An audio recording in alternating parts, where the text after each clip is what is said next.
a gente fala de tráfico de pessoas, trabalho escravo, são crimes que invariavelmente são de nossa competência, da competência federal, e são muito negligenciados no sentido de produção antecipada de provas, porque as vítimas, como foi dito agora há pouco numa das palestras, as vítimas elas temem falar, e quanto mais se distancia entre o fato, o flagrante delito do aliciador e o processo criminal, as vítimas desaparecem ou por medo ou por ameaças e não são mais localizadas. Então a ideia é aprimoramento institucional, capacitação dos juízes e efetividade dos processos criminais que não estão aparecendo na proporção necessária da quantidade de casos que existem de fato na sociedade. É um crime que demanda uma produção de provas diferenciada, que demanda uma oitiva de vítimas qualificado e que demanda também um contato com rede de apoiadores e parceiros, como outras instituições, inclusive a Justiça Federal, no sucesso desse trabalho. E um evento como esse de hoje é importante justamente porque ele fomenta o debate, fomenta ideias e iniciativas para a melhoria desse combate. Ainda hoje, uma das grandes finalidades do tráfico de pessoas é a exploração sexual, o que acaba atingindo muito fortemente mulheres, meninas, transexuais. Já na área do trabalho escravo, é um pouco menos concentrado em um público específico, mas obviamente atinge os vulneráveis. O Ministério da Justiça, por meio da coordenação geral, ele tem o papel de coordenar em parceria com vários órgãos, instituições, né, tanto do próprio executivo quanto do sistema de justiça, do judiciário, a implementação da Política Nacional de Enfrentamento ao Tráfico, que é uma política estruturada no eixo de prevenção ao tráfico, proteção e assistência às vítimas e repressão e responsabilização dos autores. Esse evento, né, que reúne aqui sociedade civil, judiciário, Ministério Público, órgãos do Executivo, ele é super importante para promover essa coordenação, para promover o alinhamento do entendimento desse tema que é super complexo, né, para promover essa integração mesmo, na medida em que as pessoas se conhecem o que as outras estão fazendo e a gente consegue ir fortalecendo cada vez mais essa rede de enfrentamento.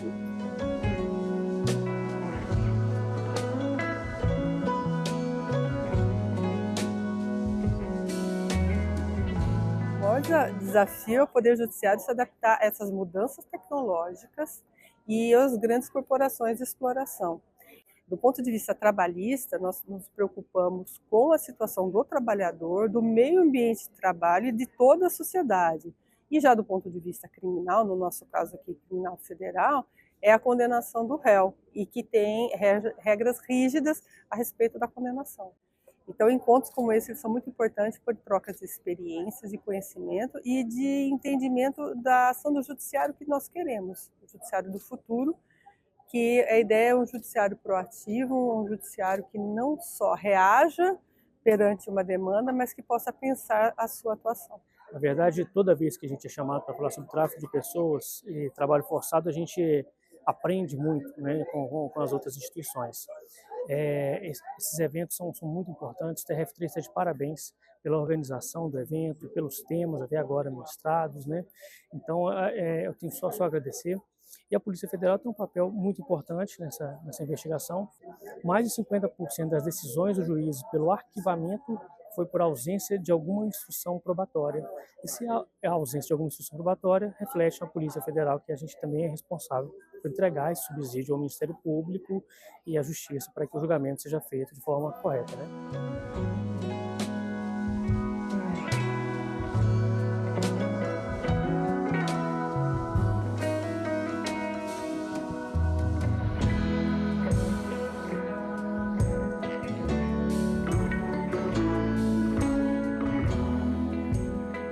Na Defensoria Pública da União, todos os casos que chegam até a gente são distribuídos para os defensores e o grupo de trabalho faz uma prestação de assistência especializada.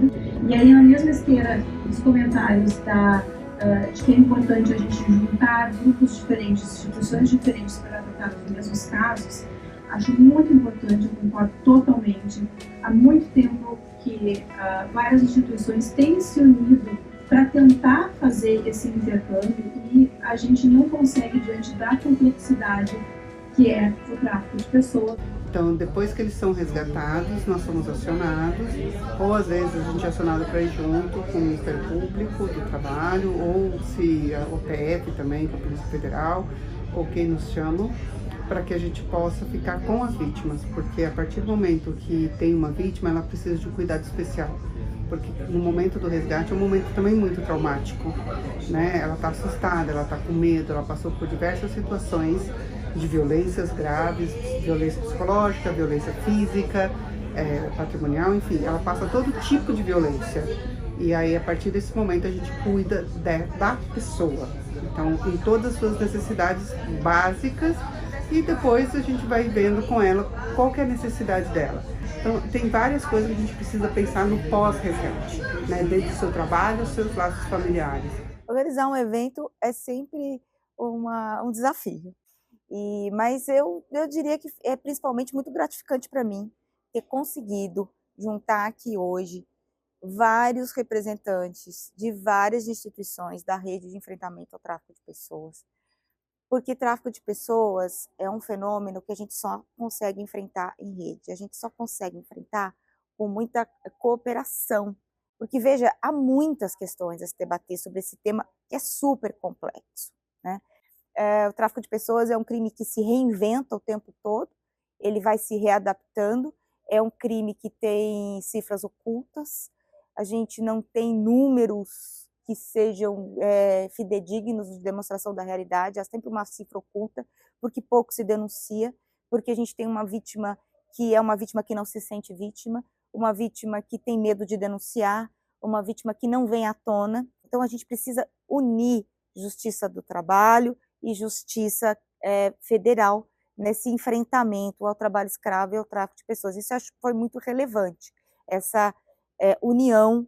Uma outra coisa que eu acho que foi muito relevante foi ter trazido aqui as instituições que trabalham com o acolhimento de vítimas e o depoimento das vítimas, para que a gente tenha noção de o que realmente acontece com essas pessoas, né? Para que a gente possa prevenir o crime e para que a gente possa reprimir o crime. Então, eu acho que o ganho é de sensibilizar a justiça e o sistema de justiça sobre essa problemática.